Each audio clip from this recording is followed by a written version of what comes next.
Amen.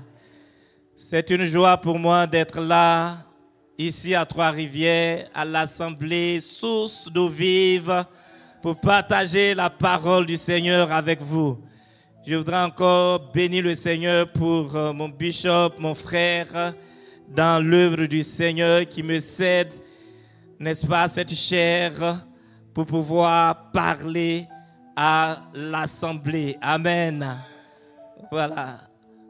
On n'invite pas qui on veut, on n'invite pas n'importe qui. S'il a voulu m'inviter, c'est parce que le Seigneur a voulu que je sois là et je voudrais rendre toute la grâce, toute la gloire au Seigneur. Amen. Et depuis le vendredi, nous sommes en train de parler de l'importance de développer une communion avec le Saint-Esprit pour demeurer sous un ciel ouvert. Amen. Alléluia. Et je crois que tu es sous un ciel ouvert ici, à source d'eau vive. Amen. Est-ce que tu le crois? Oui. Dans cette vision, nous sommes sous un ciel ouvert. Un ciel ouvert parce que nous suivons le mouvement du Saint-Esprit. Amen, amen, amen. Gloire à Dieu. Qui était là vendredi à la veillée? La plupart de ceux qui sont là cet après-midi n'étaient pas à la veillée le vendredi. Amen.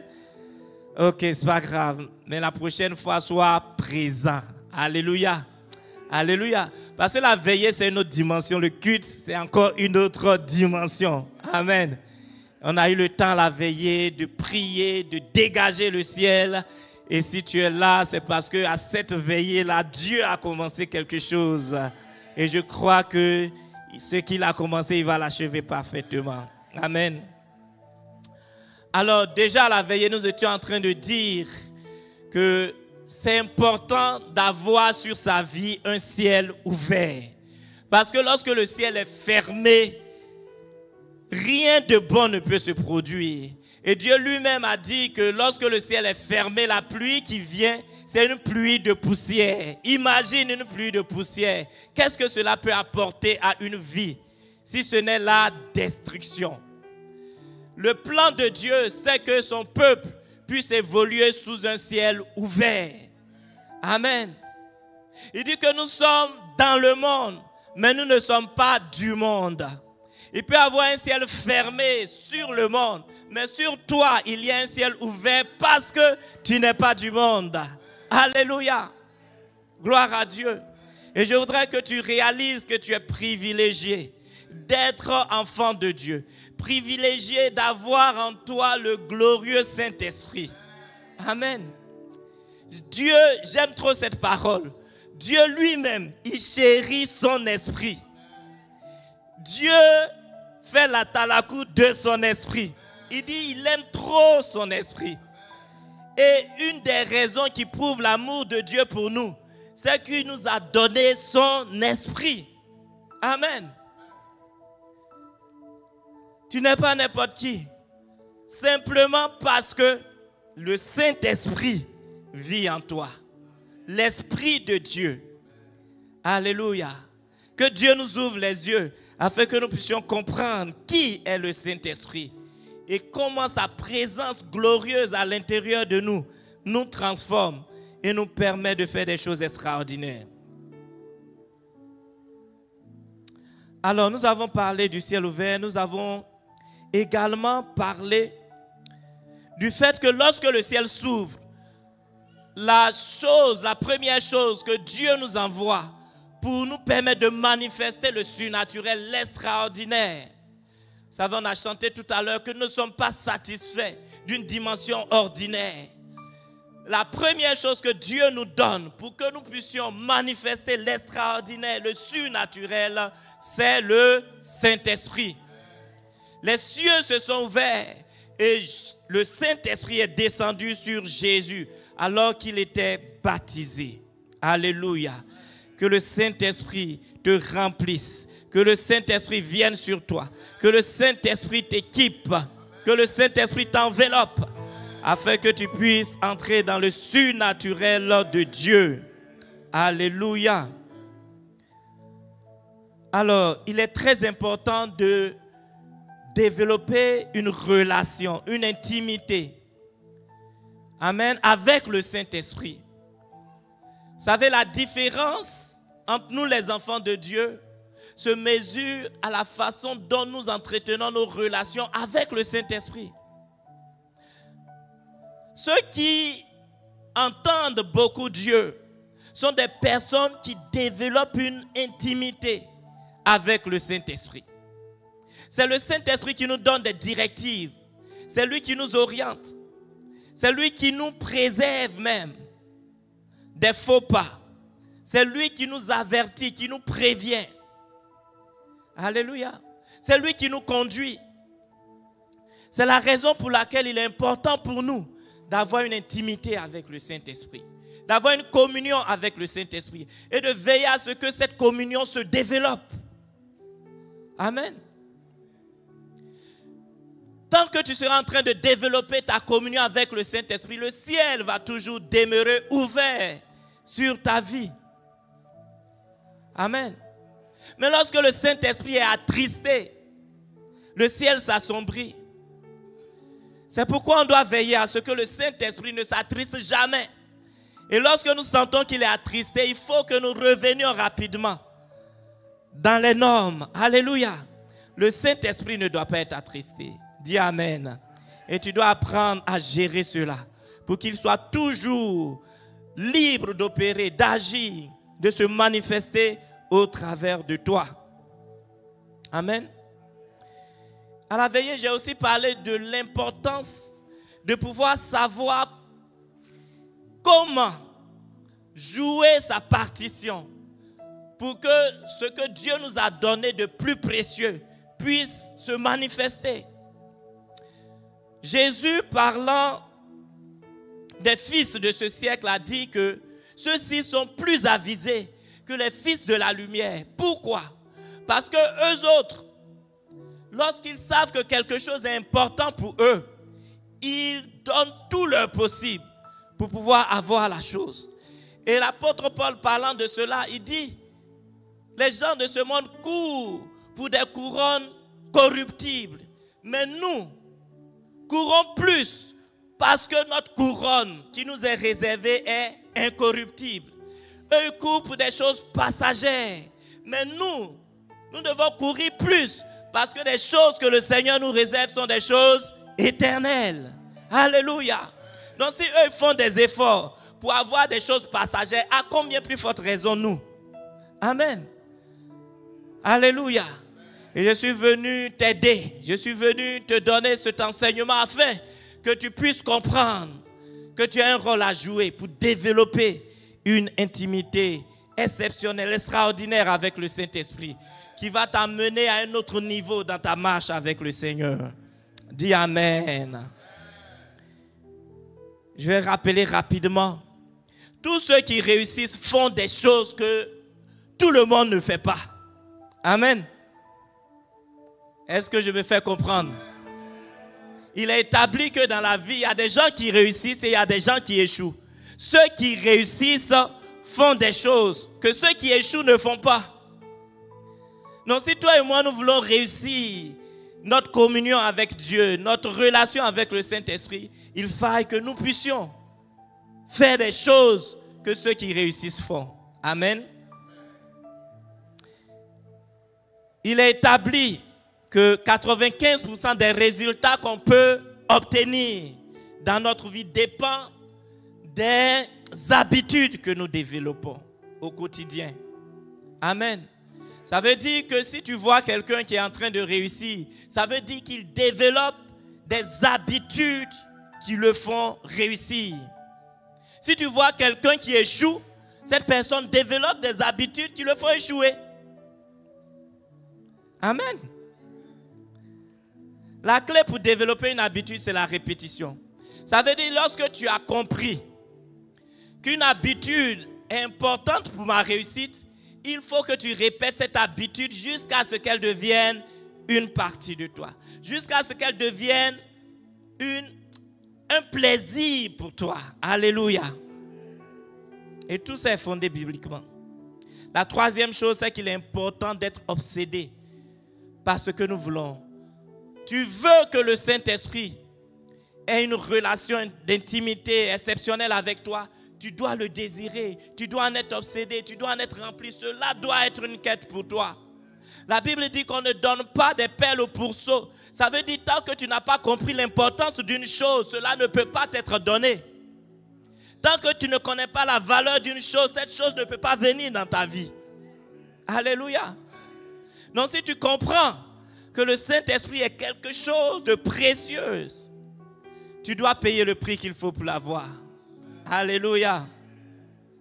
Donc il est important d'être façonné, d'être fasciné et de désirer des choses que Dieu veut nous donner, des choses que Dieu nous a données. Si nous voulons atteindre nos objectifs, nous n'avons pas d'autre choix que de persévérer. Alléluia. Non seulement il faut être fasciné, mais il faut aussi persévérer. Parce que il y a certaines choses que tu ne vas pas obtenir au premier essai. Amen. Il va falloir essayer plusieurs fois. Pour que nous puissions avoir l'ampoule telle que nous l'avons aujourd'hui. Il semble que Thomas Edison a essayé combien de fois? Plus de 13 000 fois.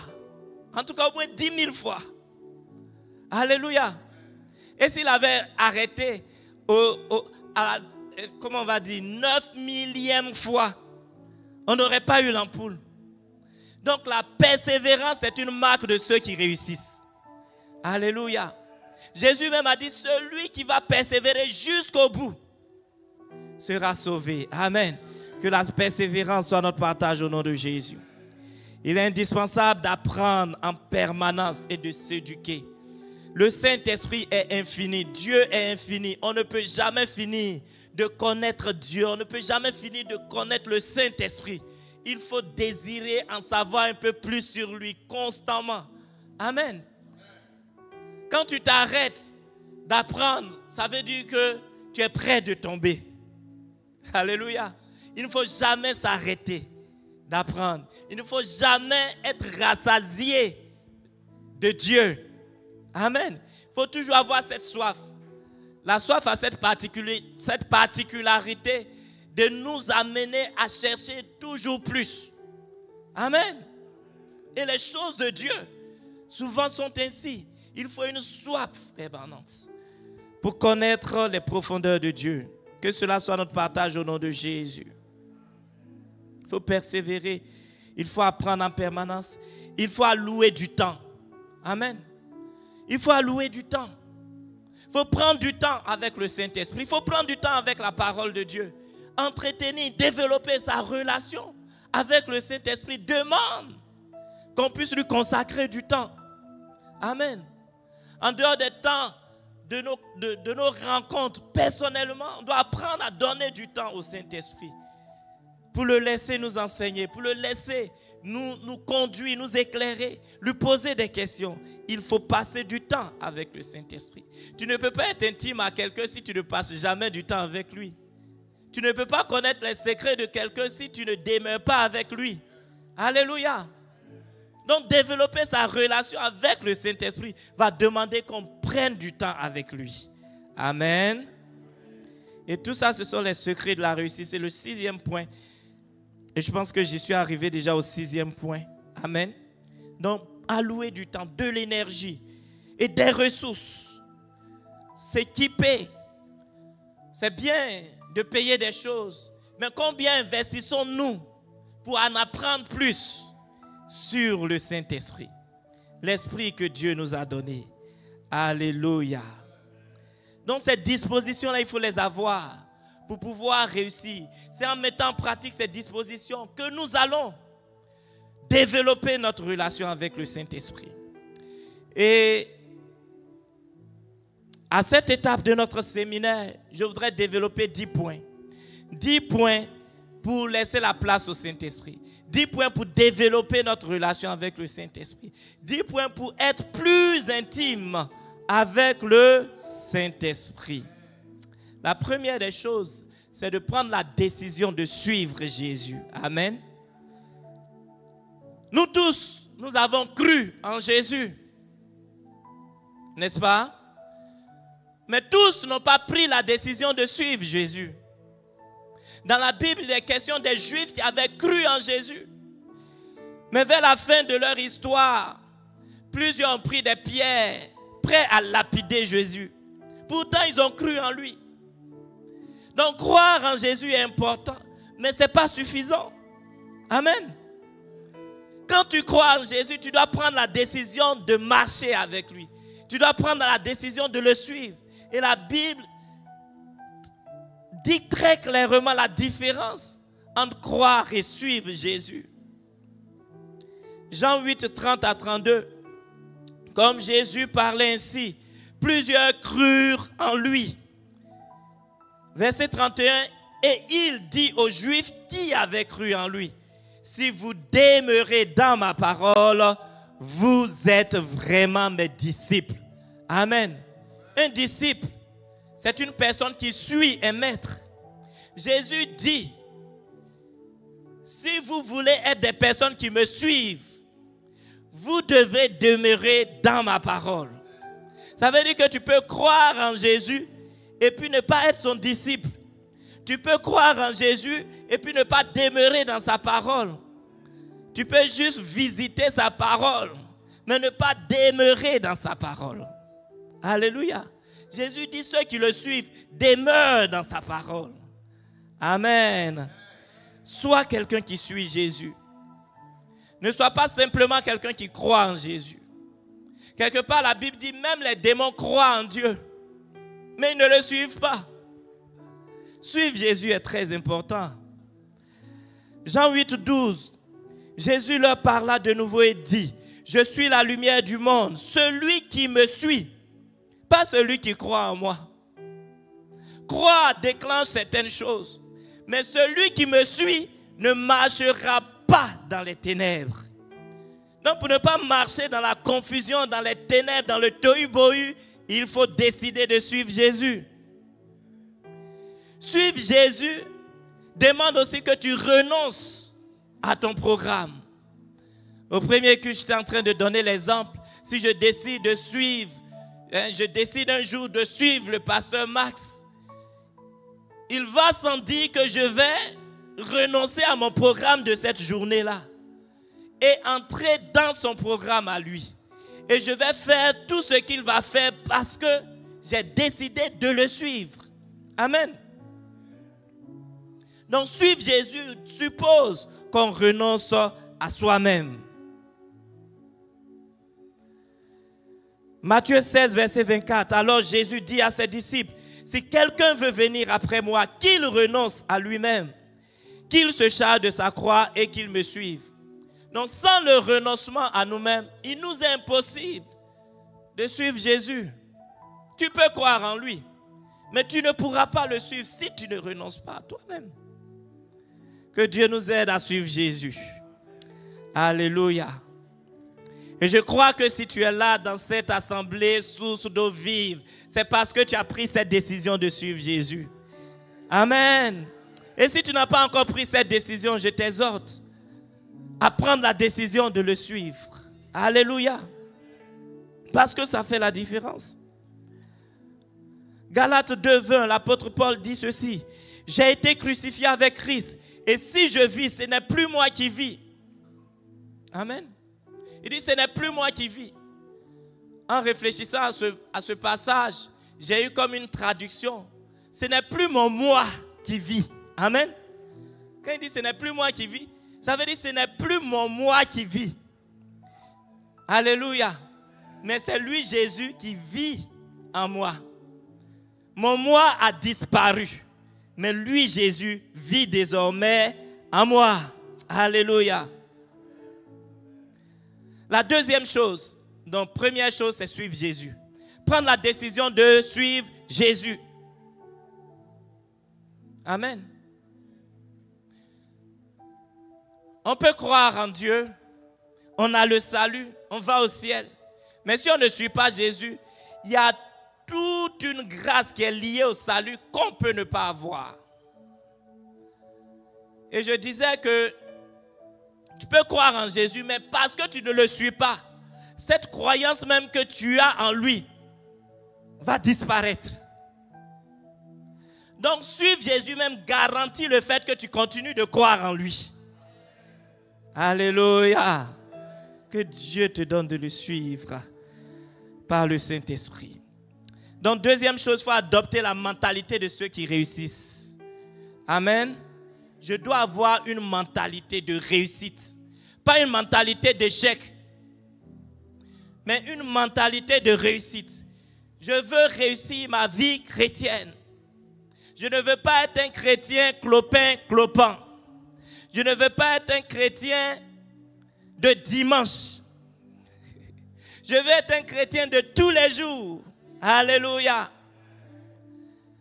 C'est ça la marque de ceux qui suivent Jésus. Tous les jours, au quotidien.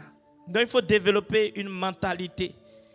Et cette mentalité-là se résume dans ce que j'ai déjà dit un peu plus haut. Je dois développer de nouvelles habitudes. Le vendredi, j'étais en train d'expliquer que Jésus a développé certaines habitudes. Amen. Lui-même, fils de Dieu. Dieu sur terre, marchant dans la chair, a développé des habitudes. Jésus priait tous les matins. Il dévançait l'aurore. Amen. Chaque fois que Jésus devait prendre une décision importante, il passait du temps dans la présence de son Père. Il a passé toute une nuit pour choisir ses collaborateurs. Et ce n'est pas par hasard que l'évangile nous est parvenu aujourd'hui. Il a prié toute une nuit et il a choisi ces 12-là qui ont fait en sorte que l'entreprise qu'il a bâtie existe encore aujourd'hui. Plus de 2000 ans. Alléluia. C'est une habitude qu'il a développée. Et nous aussi, nous devons développer des habitudes qui nous font gagner. Alléluia. Je dois répéter ces habitudes jusqu'à ce qu'elles deviennent automatiques et que j'y trouve mon plaisir.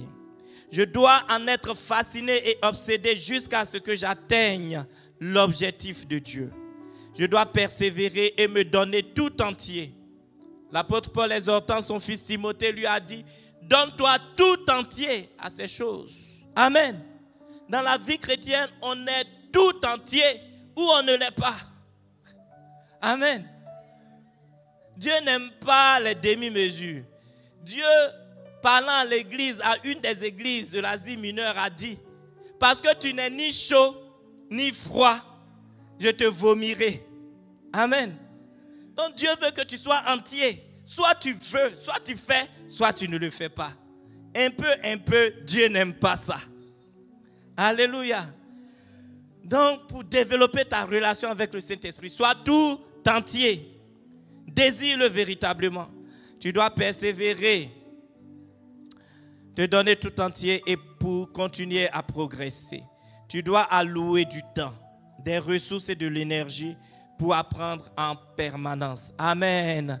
C'est cette mentalité-là qu'il faut développer pour avoir une vie chrétienne intime au Saint-Esprit et une vie chrétienne épanouie, une vie chrétienne qui réussit, une vie chrétienne qui attire des personnes au Seigneur, une vie chrétienne qui fait que tu vas de gloire en gloire.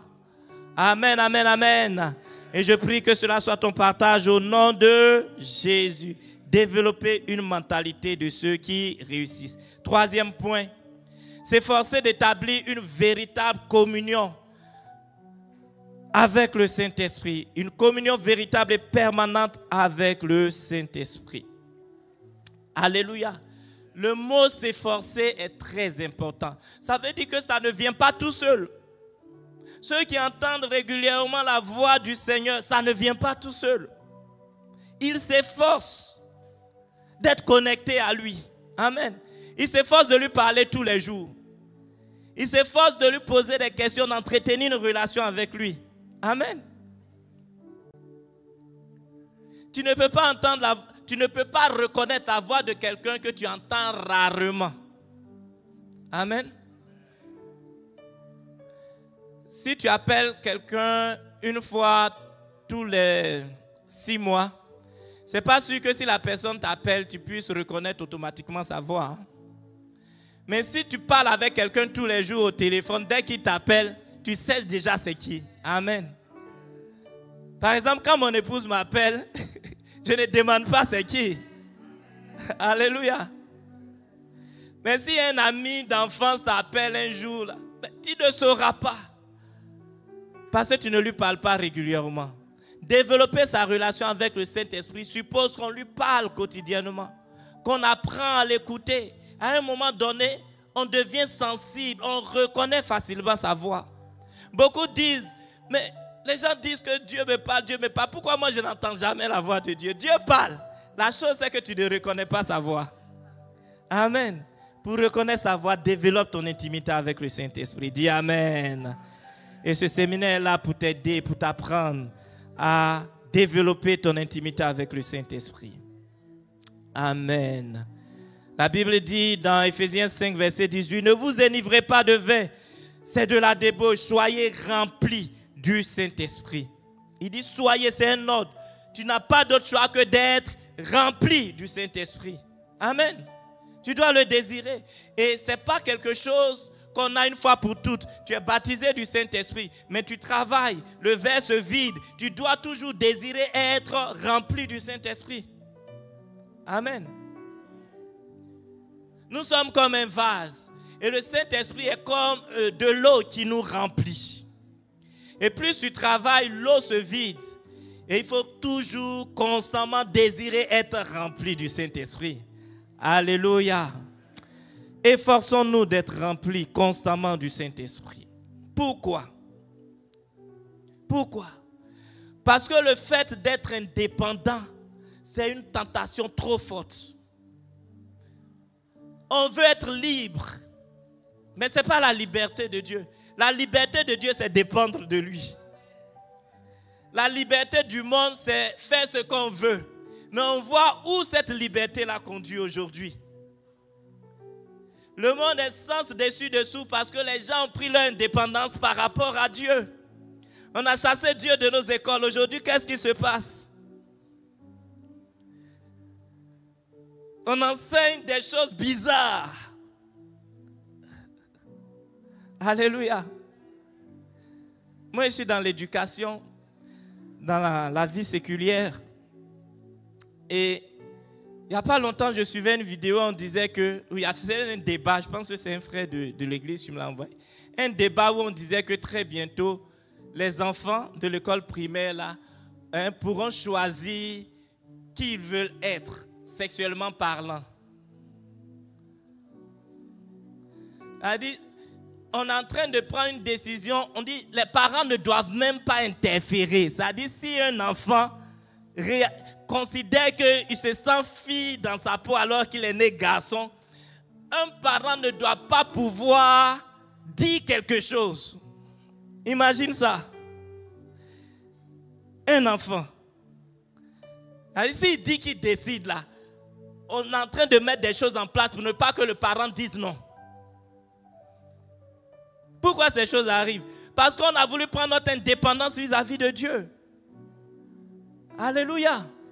Donc suivre Dieu, c'est important. Dépendre de lui, c'est important. Dis Amen. Puisses-tu dépendre de Dieu. Je disais que c'est très tentant d'être indépendant de Dieu. Mais ce n'est pas la bonne chose à faire. Dans Jérémie 17, du verset 5 au verset 6, il montre quels sont les résultats, les conséquences de ceux qui ne dépendent pas de Dieu, de ceux qui dépendent des hommes ou d'eux-mêmes.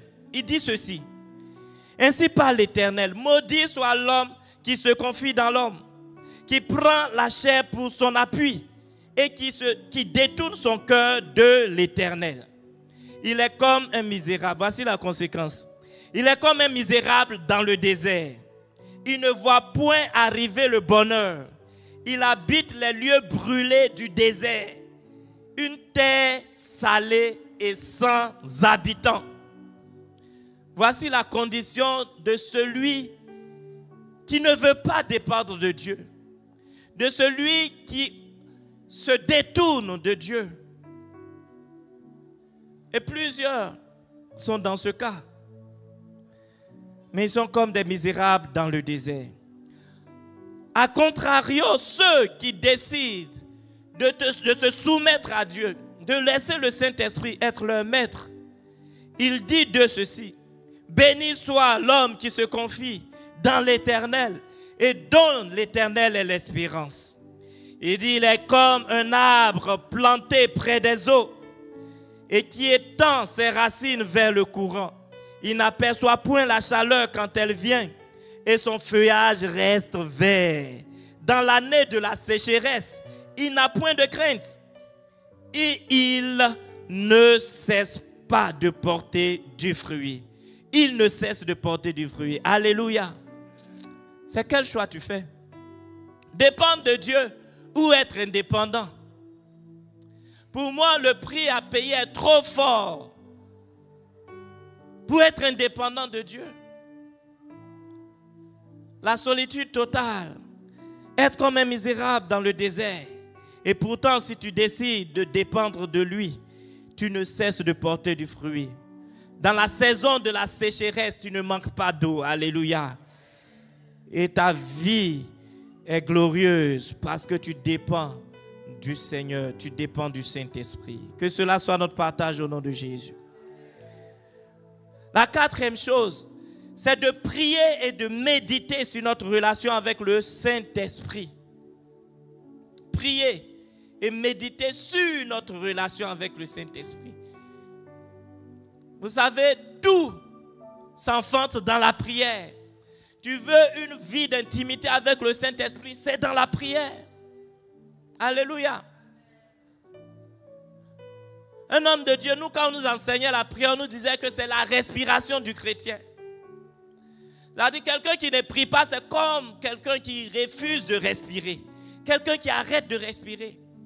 Tout ce que nous obtenons de Dieu vient de la prière. Le ciel a été ouvert sur Jésus pendant qu'il priait. Amen. Donc si tu veux une relation glorieuse avec le Saint-Esprit, tu dois prier pour ta relation avec lui. Tu dois faire ton programme de chaque jour avec lui. Amen. Tu ne dois pas faire ton programme tout seul. Si tu dis que tu dépends de lui, il doit être dans ton programme. Amen. Qui fait son programme après avoir discuté avec le Saint-Esprit? Alléluia. J'ai vu une main. Mais toi aussi tu peux le faire. À partir de maintenant, tu peux commencer à faire ton programme de la journée avec le Saint-Esprit. Et t'attendre à ce qu'il dise des choses à chaque étape. Amen. Ça paraît, ça dit, on trouve que c'est normal. Mais si tu ne lui laisses pas cette opportunité, tu ne le verras pas. Tu vas te rendre compte que tu es en train de faire comme tout le monde. Et pourtant, tu as cette opportunité de faire ton programme avec le Saint-Esprit. De discuter avec lui. Et il te donnera des idées. Il te dira comment faire telle ou telle chose. C'est ça, investir dans sa relation avec le Saint-Esprit. Méditer, réfléchir sur ma relation avec le Saint-Esprit. Plus tu grandis dans ta foi, plus ton intimité avec le Saint-Esprit doit grandir. Amen. Plus tu dois réaliser que tu as besoin de lui pour faire telle ou telle chose. C'est lui qui inspire. Alléluia. Que le Saint-Esprit soit dans ton quotidien. 2 Corinthiens 3, verset 5.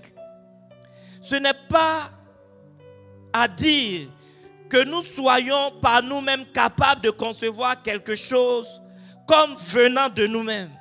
Notre capacité, au contraire, vient de Dieu.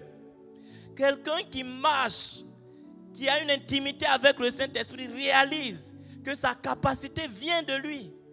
Sa capacité vient du Saint-Esprit. C'est la raison pour laquelle tu le consultes pour tes journées. Tu le consultes pour tes décisions. Amen. Jean 15, 5. Je suis le cep et vous êtes les sarments. Celui qui demeure en moi et en qui je demeure porte beaucoup de fruits. Car sans moi, vous ne pouvez rien faire. C'est Jésus qui l'a dit. Hein? Il dit, sans lui, nous ne pouvons rien faire. Celui qui dépend de Jésus, sans Jésus, il ne peut rien faire.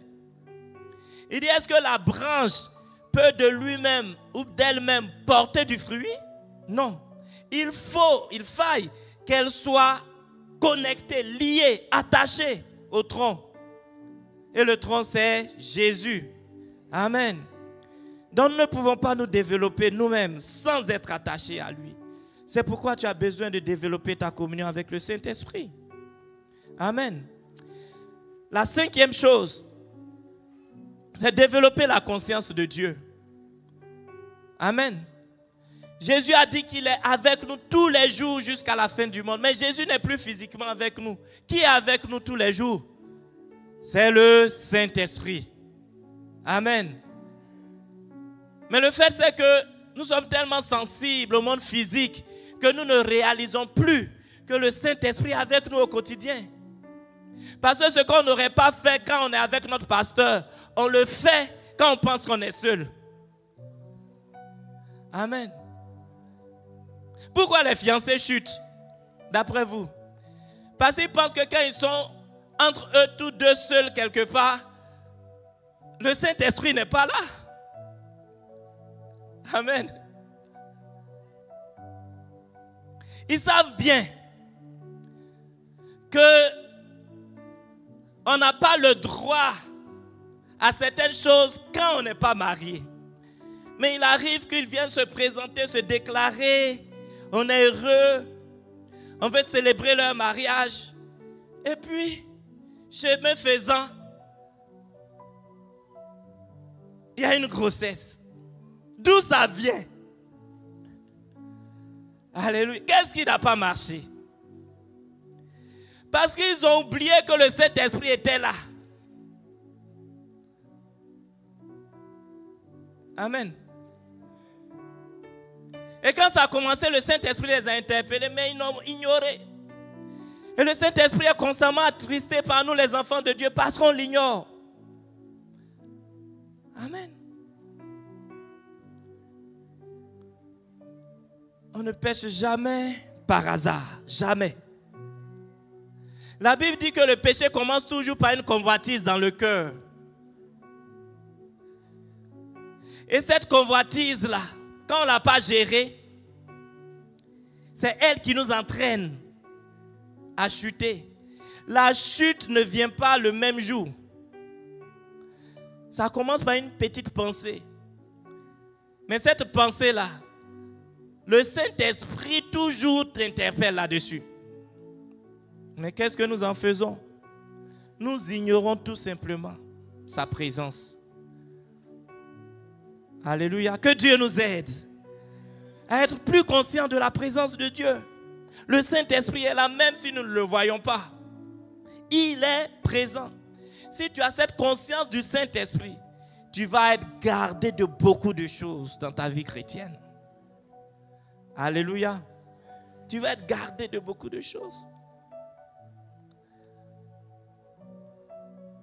La Bible dit que la vie et la mort sont au pouvoir de la langue. Or, Jacques dit que la langue est comme un gouvernail très difficile à gérer. C'est un petit organe. Souvent, avant même que la parole ne sorte, on a déjà aligné 2 ou 3 mots.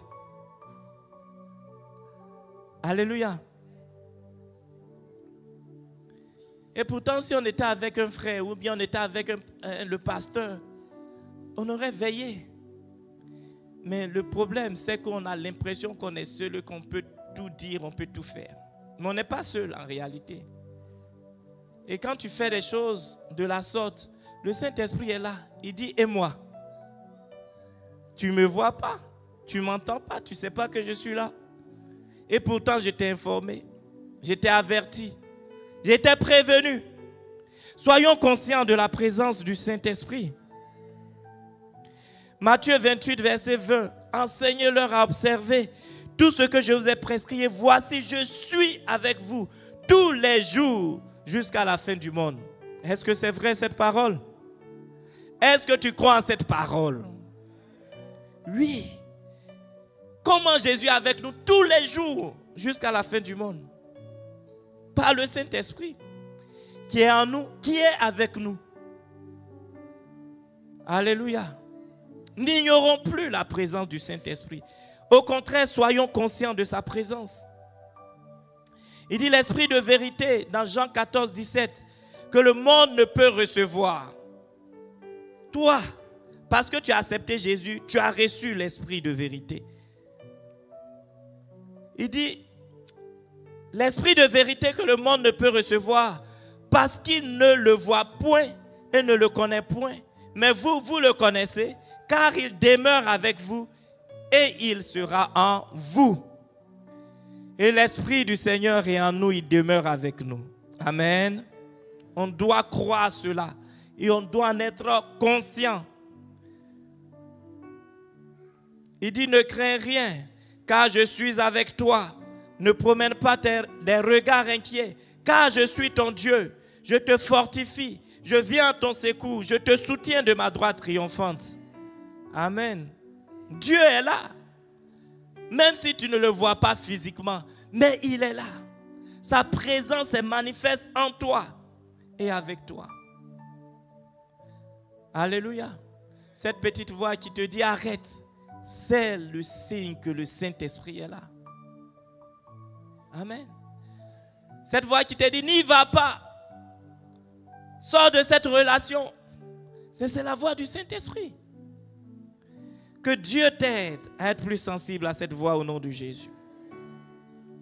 La sixième chose, c'est accepter la mort en soi. Amen.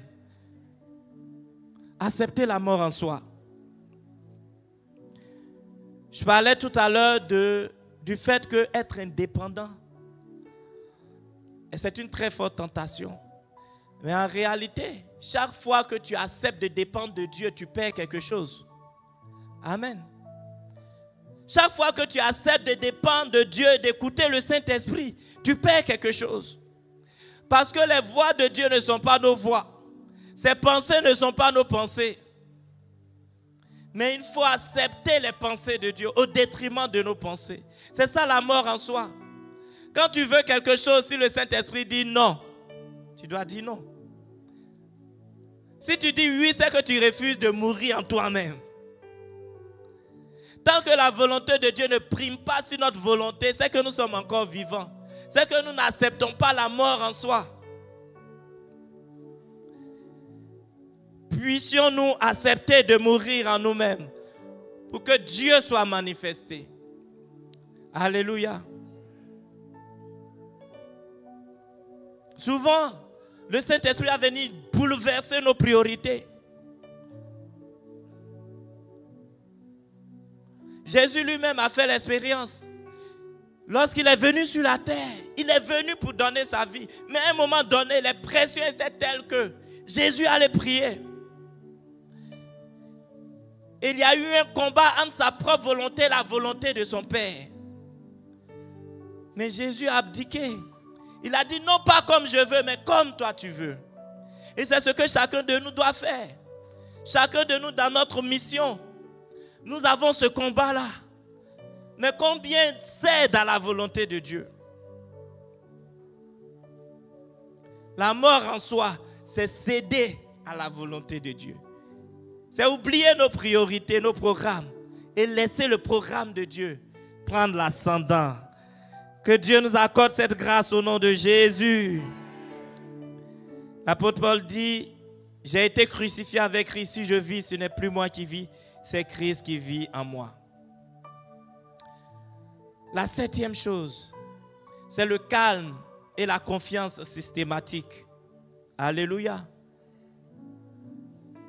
Si nous voulons que le Saint-Esprit opère, si nous voulons développer notre relation avec le Saint-Esprit, nous devons apprendre absolument à être calme. Alléluia.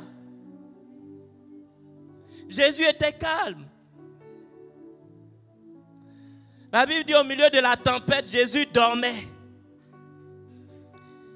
Et lorsqu'on l'a réveillé, il était étonné de l'agitation qui était autour de lui à travers les disciples. Jésus était étonné. Il dit, mais pourquoi vous êtes si agité? Pourtant, la barque était en train de couler. Mais Jésus était étonné de ce qu'ils étaient agités. En fait, ce qu'il voulait leur faire comprendre, c'est que ce n'est pas ton agitation qui va te sauver. Au contraire, quand tu es agité, c'est difficile de te sauver.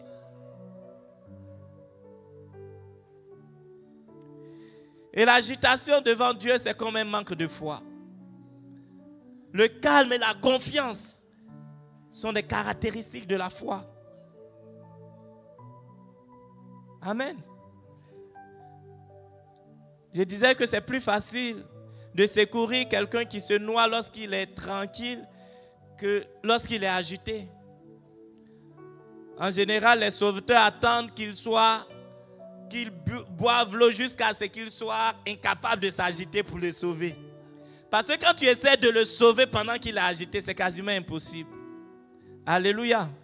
Donc Dieu attend, le Saint-Esprit veut que dans les situations même les plus difficiles, que nous puissions garder notre calme et notre confiance en lui, pour lui laisser l'occasion de prendre le contrôle, pour lui permettre de nous tirer d'affaire. Alléluia. Calme et confiance systématique permettent au Saint-Esprit de prendre le relais et de conduire notre barque au nom de Jésus. Je prenais dans Nombre 14 l'exemple des Israélites lorsqu'ils devraient conquérir Canaan. Lorsqu'ils sont arrivés, il y avait deux groupes. Malheureusement, la plupart d'entre eux étaient agités. La plupart d'entre eux montraient leur peur face aux géants qu'ils devraient affronter sur le territoire. Ils avaient oublié ce Dieu-là qui les avait délivrés de l'Égypte par de grands prodiges, qui les avait conduits dans le désert. Et ils étaient agités. Et à cause de leur agitation, la plupart d'entre eux n'ont pas été agréables à Dieu. Et ils ont péri dans le désert. Mais ceux qui avaient gardé leur calme, la Bible dit d'eux qu'ils avaient un esprit différent. Josué et Caleb, ils étaient animés d'un autre esprit. Et c'est eux qui ont pu voir l'héritage de Dieu. Alléluia. Calme et confiance permet au Saint-Esprit de prendre le contrôle et de nous sortir d'affaires. Que le calme et la confiance te caractérisent au nom de Jésus. La 8e chose, c'est manifester le fruit de l'Esprit. Amen. Je vais insister un peu dessus, j'ai un peu de temps par rapport au premier culte. Manifester le fruit de l'Esprit. Alléluia. Qui connaît le fruit de l'Esprit? Amen. On le trouve dans Galates 5 à partir du verset 22. Le fruit de l'Esprit. L'amour, la joie, la paix, la patience. Quoi encore? La douceur, la bénignité, la fidélité, la maîtrise de soi. Alléluia. C'est le résultat du Saint-Esprit en nous. Et j'expliquais que lorsqu'on est enfant de Dieu et qu'on a le Saint-Esprit en nous, ces choses-là demeurent en nous, mais leur manifestation dépend de nous. Amen. Jésus dit, si quelqu'un te gifle sur la joue gauche, tends-lui la joue droite. Ça, c'est le principe de Jésus, c'est l'amour de Jésus. Et tu as la capacité de le faire, mais est-ce que tu vas décider de le faire? C'est ça la question. Le fruit de l'Esprit en nous. Mais est-ce que nous manifestons le fruit de l'Esprit? Dans les circonstances où on doit être patient, est-ce qu'on choisit d'être patient? Dans les circonstances où on doit être doux, est-ce qu'on décide d'être doux? Ce n'est pas qu'on n'a pas la capacité d'être doux. Si tu dis que tu n'as pas la capacité, c'est que tu ignores que le Saint-Esprit est en toi. Tu as la capacité parce que le Saint-Esprit est en toi. Mais tu dois faire le choix de laisser le Saint-Esprit s'exprimer et non ta chair. C'est ça le défi du fruit de l'Esprit. Et le truc, c'est que plus tu laisses le Saint-Esprit s'exprimer, plus tu le laisses agir au travers de toi. Amen.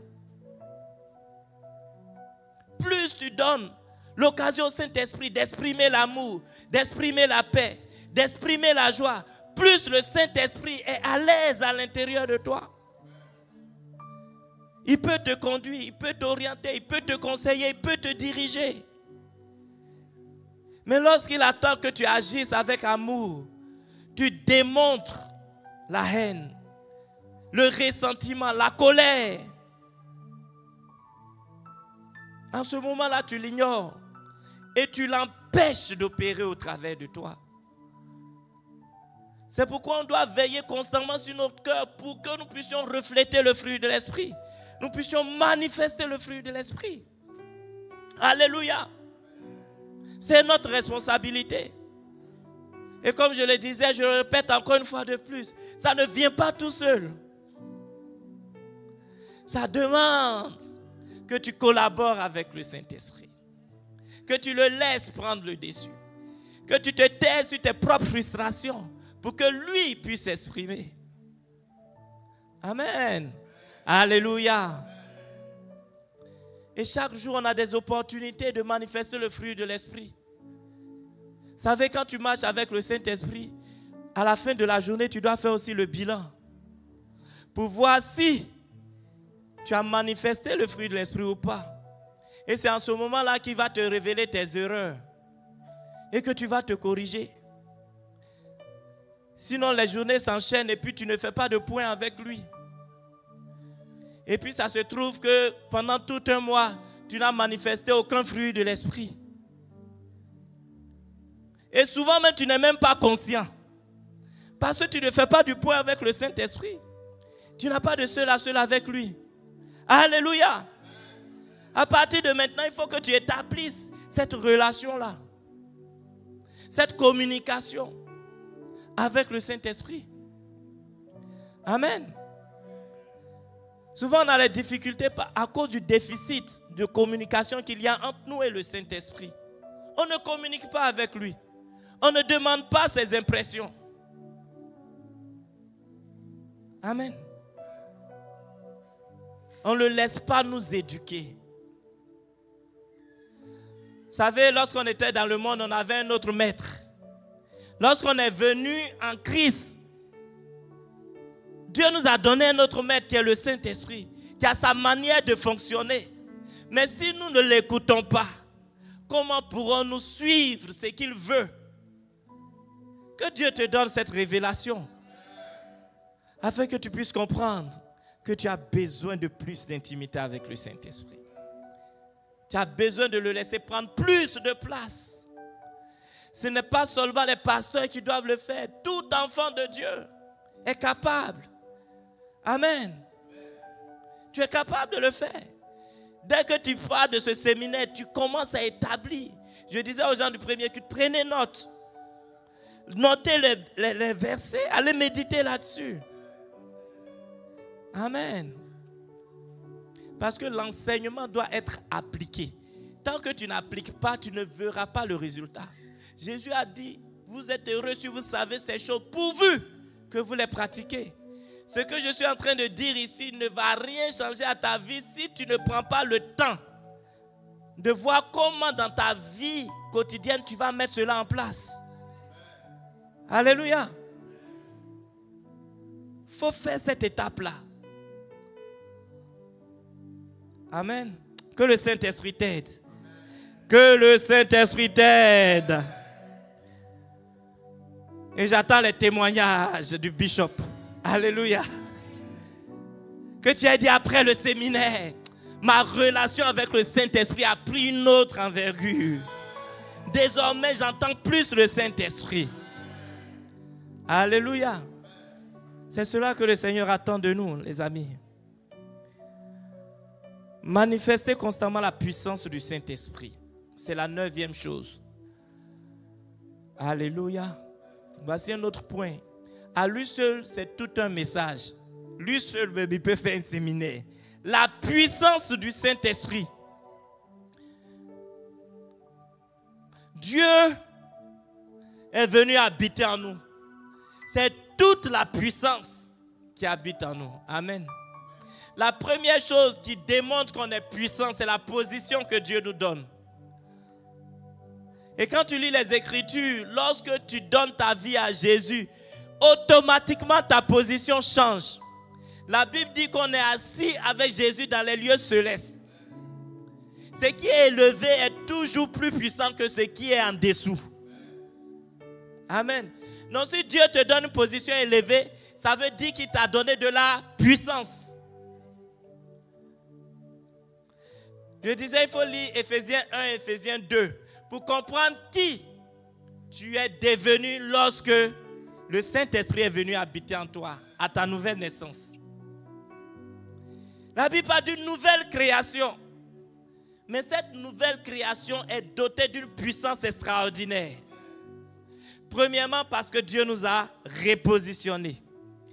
Éphésiens 2, 6. Il nous a ressuscités ensemble et nous a fait asseoir ensemble dans les lieux célestes en Jésus-Christ. Tu n'es plus de la terre, tu es du ciel, quoique vivant sur la terre. Amen. Ça, on doit comprendre ça. La puissance d'un ambassadeur ne dépend pas de son pays d'accueil, mais de son pays d'origine. Tu es puissant parce que tu appartiens à un pays qui est puissant. C'est tout. Tu es puissant parce que toi-même tu appartiens à un pays qui est puissant. Tu appartiens au royaume de Dieu. Ça, il faut comprendre cela. Alléluia. Éphésiens 1, 20. Il l'a déployé, c'est-à-dire cette puissance-là.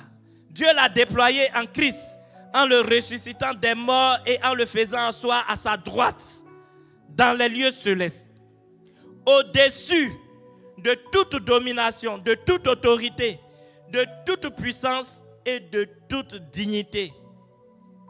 Et de tout nom qui se peut nommer, non seulement dans le siècle présent, mais encore dans le siècle à venir. Amen. Ces passages-là, il faut les méditer jusqu'à ce que tu en sois rempli. Amen. Le problème de la puissance, c'est ça. Ce n'est pas que ça ne marche pas, mais on n'est pas suffisamment conscient de cela. Ce dont tu n'es pas conscient ne peut pas opérer dans ta vie.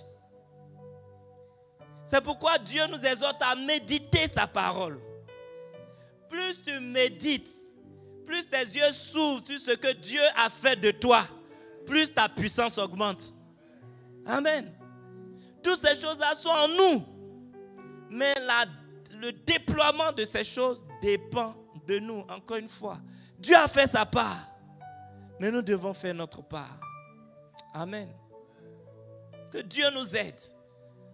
On peut faire des choses extraordinaires si nous prenons le temps de recevoir ce que Dieu nous a donné. Alléluia. Le même Saint-Esprit qui a opéré dans les apôtres, c'est le même qui opère en nous aujourd'hui. Est-ce que tu crois ça? Il y a certains chrétiens qui disent que la puissance est arrêtée avec les actes des apôtres. Ce n'est pas vrai.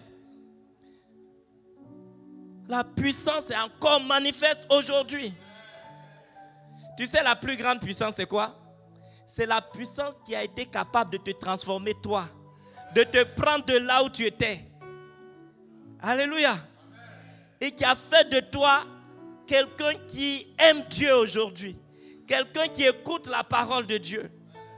Cette capacité de transformation n'est possible que par Dieu. Amen. Et cette puissance-là, elle manifeste en toi. Alléluia. Sur la puissance, on peut dire beaucoup de choses. Matthieu 18, 18. Je vous le dis en vérité, tout ce que vous lirez sur la terre sera lié dans le ciel. Et tout ce que vous délirez sur la terre sera délié dans le ciel. Et je te rends compte. Il dit ce que toi, tu autorises sur la terre, le ciel en prend hâte. Ce n'est pas que le ciel fait et puis toi tu en prends hâte. C'est le contraire. Ce que toi tu autorises, c'est ce qui est autorisé dans le ciel. Ce que tu n'autorises pas, le ciel n'autorise pas. C'est Jésus qui l'a dit. Je veux que tu réalises à quel point Dieu nous a rendus puissants. Ce n'est pas parce qu'on ne le manifeste pas que ce n'est pas vrai. Et justement, c'est cette quête-là qui doit nous pousser à dire non, si Dieu l'a dit, c'est vrai. Donc moi aussi, je veux voir cela se manifester dans ma vie. Et cela doit créer une soif en nous pour chercher davantage le Saint-Esprit. Parce que c'est le Saint-Esprit qui déploie cela en nous. Amen. Alléluia. La puissance est en toi. Manifeste-la. Décide de la manifester. Alléluia. Que Dieu nous aide à manifester cette puissance qu'il a mis en nous. La dernière chose, c'est de consulter et impliquer le Saint-Esprit de façon systématique dans tous nos plans, activités et projets. Amen. Ça, c'est une habitude à mettre en place. Ce n'est pas toujours facile, mais il faut décider de pouvoir le consulter. Au début, ça va être difficile. Au début, ça va te demander.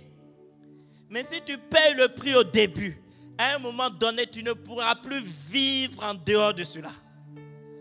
Alléluia. Et je t'exhorte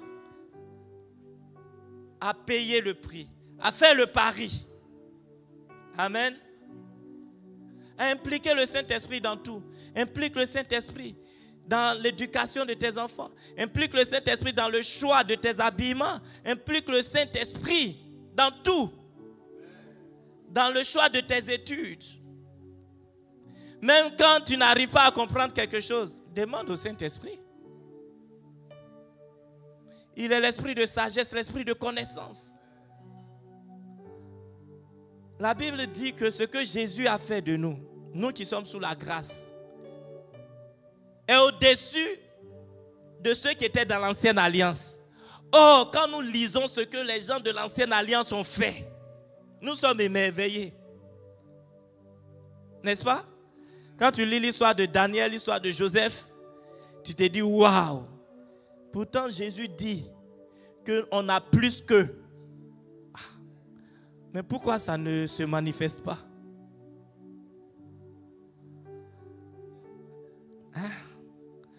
Parce qu'on ne prend pas suffisamment le temps de comprendre ce que Dieu a fait de nous et ce qu'il nous a donné. Que Dieu nous aide. Amen. J'ai commencé en disant que les gens de ce monde, Jésus lui-même l'a dit, sont plus avisés parce qu'ils payent suffisamment le prix pour ce qu'ils veulent. Et souvent, ce sont des choses passagères. Mais nous avons les choses véritables, éternelles. Mais nous ne payons pas suffisamment le prix. Je suis venu te dire qu'à partir de maintenant, paye le prix. Alléluia. Paye le prix pour que le Saint-Esprit se déploie totalement en toi. Et tu verras que ce sont des richesses extraordinaires que nous avons en Jésus par le Saint-Esprit.